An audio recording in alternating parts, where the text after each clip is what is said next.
Hi everybody, Cheryl Knowlton coming at you with this week's book report. This week's book of the week is this wonderful little book called Make It Happen, The 11 Practices of Peak Performers by my friend and colleague, Michelle McCullough. Specifically, I want to talk to you about her SMARTY goals because I loved this so much.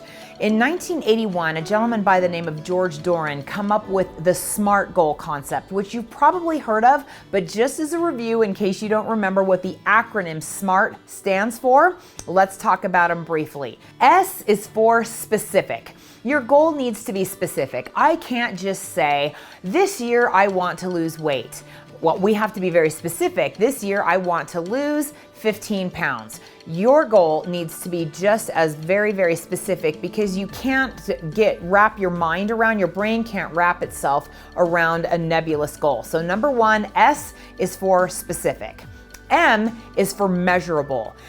Everything is so much more powerful in our lives when we assign a deadline to it. A goal is a dream with a deadline. So you've got to assign a deadline. I will have lost 15 pounds by my birthday.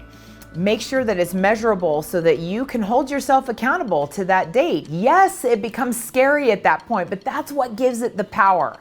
A is for attainable. It needs to be something you can actually achieve. I can't say, gosh, I think this year I want to become the CEO of Apple. I don't work for Apple and I've never worked for Apple and I don't necessarily have the skill set that the board of directors would be looking for a publicly traded company, tech company. The fact that I own one does not make that an attainable goal for me. So make sure that your goal is something you actually realistically can achieve. Yes, you want it to stretch you, but it does also need to be possible.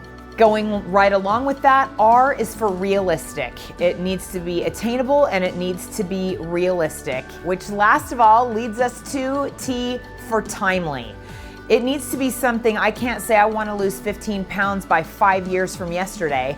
That's way too far away and it doesn't give me the excitement, the incentive to make it happen. It needs to be a long enough period of time that is realistic. If I said I wanted to lose 15 pounds by tomorrow, I would need to sever a limb in order to make that happen, which is not a recommended long-term activity. So it's got to be timely, not too long, not too short. The Goldilocks principle, it needs to be just right. Last of all, I love what Michelle does, taking George Doran's concept of a SMART goal. She adds the letter Y to make it a SMARTY goal. What in the world is a SMARTY goal? It is adding your why. So essential that I talk about this so very much in my book, Burn the Hamster Wheel. You have to, as Simon Sinek talks about in his book and his amazing TED Talk of the same title, start with why. You need to know why it is you're doing all of this. There will never come a time in your life where you are going to want to eat carrots rather than chocolate cake.